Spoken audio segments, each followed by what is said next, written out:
बिस्मिल्लाहिर्रहमानिर्रहीम। अस्सलाम वालेकुम स्टूडेंट्स।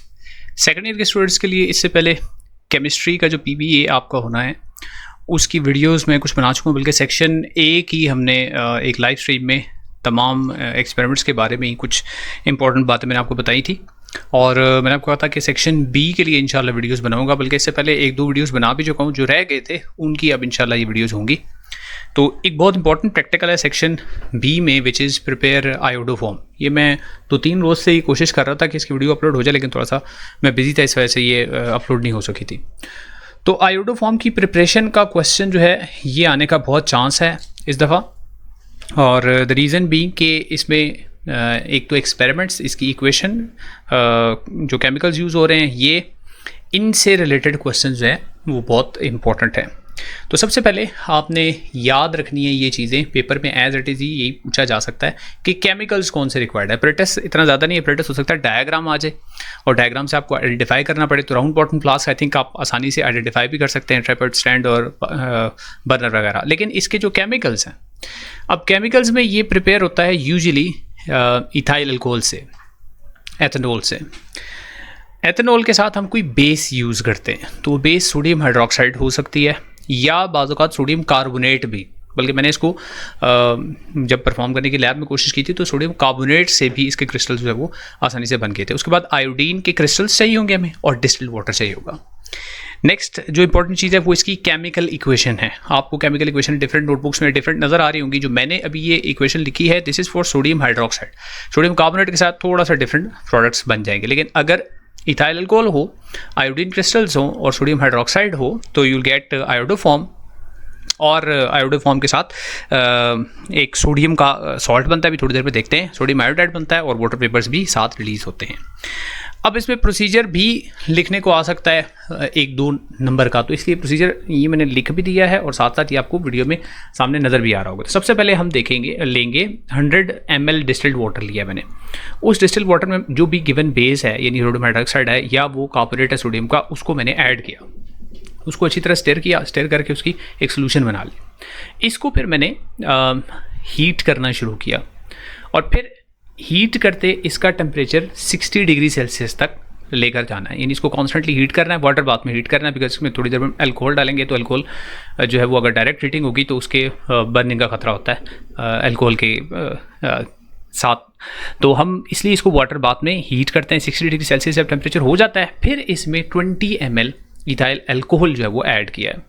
इथाइल अल्कोहल ऐड करने के बाद भी इसको अच्छी तरह स्टेयर करना है और फिर इसमें ये क्रिस्टल्स ऐड करने हैं, आयोडीन के क्रिस्टल्स। आयोडीन के क्रिस्टल्स थोड़े थोड़े करके ऐड करेंगे, तो उससे क्या होगा, आयोडीन के क्रिस्टल्स ऐड करने से जो सोल्यूशन का कलर है वो आहिस्ता आहिस्ता ब्राउन होगा और फिर ब्राउन से वो डीकलराइज यानी डिस्चार्ज होना शुरू हो जाएगा कलर। आप इसमें आयोडीन ऐड करते चले जाएंगे, इवेंचुअली ये कलर डिस्चार्ज होना बंद हो जाएगा और right at the end after this constant steering you'll get a pale yellow kind of a solution और इसमें क्रिस्टल्स आपको बने हुए मिलेंगे आयोडोफॉर्म के। अब ये हो गया इसका प्रोसीजर, लेकिन अब इसमें ब्रीफली बता दूं कि जो इम्पोर्टेंट स्टेप्स होते हैं, ये नोटबुक में शायद प्रैक्टिकल नोटबुक में ना मिले आपको, ये अलग से एक स्टेप्स हैं। अगर इससे रिलेटेड कोई क्वेश्चन आ जाए तो उसके लिए थोड़ा सा एक्सप्लेन साथ कर दूँ।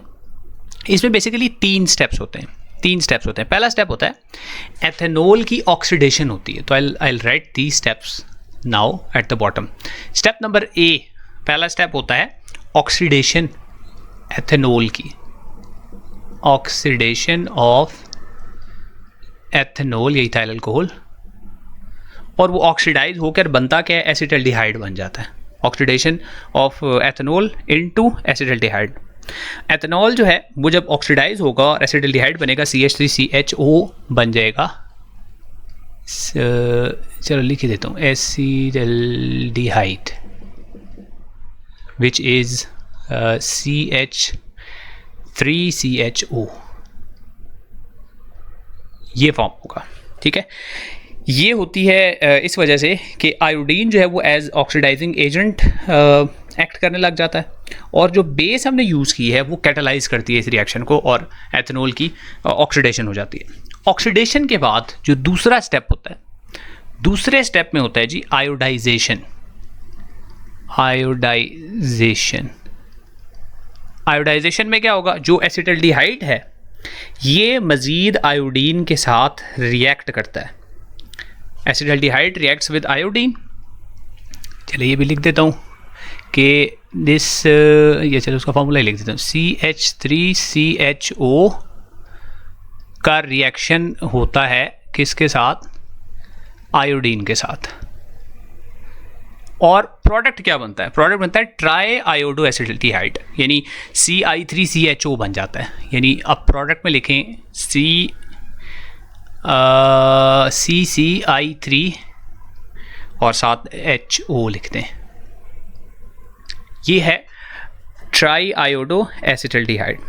ये जो रिएक्शन है इसमें बेसिकली जो एसिटाल्डिहाइड में हाइड्रोजन के एटम्स थे वो रिप्लेस होते हैं बाय आयोडीन एटम्स। हाइड्रोजन के एटम्स आहिस्ता आहिस्ता रिप्लेस होकर आयोडीन के एटम साथ ऐड होते चले जाते हैं। और आखिरी स्टेप में होता है हाइड्रोलिसिस। नंबर 3 स्टेप है हाइड्रोलिसिस। और हाइड्रोलिसिस इसी कंपाउंड की हाइड्रोलिसिस होती है, ठीक है। तो जो ट्राई आयोडो एसिटाल्डिहाइड है वो हाइड्रोलाइज हो जाता है। जो बेस हमने ऐड किया था बेस उसको हाइड्रोलाइज कर देती है और आखिर में आपका प्रोडक्ट्स में बनता है iodo form.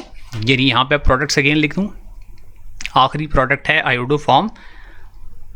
Try iodo methane भी बोलते हैं इसको, CHI3। और साथ सोडियम फॉर्मेट बनता है। सोडियम फॉर्मेट होगा HCOONA और साथ सोडियम आयोडाइड NaI भी बन जाएगा। ऊपर इक्वेशन में हमने ये देखा था प्रोडक्ट्स आखिर में क्या बनती हैं। लेकिन ये तीसरे स्टेप में हाइड्रोलिसिस के बाद हमें आयोडो फॉर्म मिलता है। तो ये इक्वेशन है C2H5OH alcohol in the presence of a base NaOH भी हो सकता है या सोडियम का कार्बोनेट Na2CO3 हो सकता है एंड आयोडीन क्रिस्टल्स। पहले स्टेप में जैसे मैंने बताया ऑक्सीडेशन होती है एथेनॉल की एसिटाल्डिहाइड में, उसके बाद आयोडाइजेशन होती है और उसके बाद हाइड्रोलिसिस, और आखिरी स्टेप में हाइड्रोलिसिस के बाद आपको आयोडोफॉर्म भी मिल जाता है। और आयोडोफॉर्म के साथ एक कॉम्प्लेक्स सॉल्ट मिलता है सोडियम का, जिसको हम सोडियम फॉर्मेट बोलते हैं HCOONA, और साथ सोडियम आयोडाइड और वाटर वेपर साथ रिलीज़ होते हैं। अब इससे रिलेटेड जो क्वेश्चंस हैं जो इससे पहले मैंने वर्कशीट शेयर की थी उसी में देख लेते हैं, अगर क्वेश्चन है तो भी साथ देख लेते हैं। ये एक्सपेरिमेंट है जी, वहाँ पर उस प्रैक्टिकल नोटबुक में भी या जो BBA की वर्क बुक है उसमें pure and dry sample of iodoform, यहाँ पर अब उन्होंने Na2CO3 देखें यूज़ किया हुआ है। तो जैसे मैंने आपको कहा Na2CO3 से भी हो सकता है और NaOH से भी हो सकता है, लेकिन NaOH जो है वो ज़रा स्ट्रॉन्ग एक बेस है तो इसलिए वो NaOH से मेरे ख्याल में ज़रा बेहतर होता है। तो ये इक्वेशन भी आप लिख सकते हैं और वो भी लिख सकते हैं, दोनों इक्वेशंस ठीक हैं। अच्छा, अब इसमें वही प्रोसीजर है जो मैंने बताया था, सारा वही है जी, बिल्कुल ये प्रोसीजर भी सारा वही है। और इसके बाद पोस्ट लैब क्वेश्चंस में देख लेते हैं। IUPAC नेम ऑफ आयोडोफॉर्म, तो ट्राई आयोडोमीथेन ये मैंने आपको बता दिया है।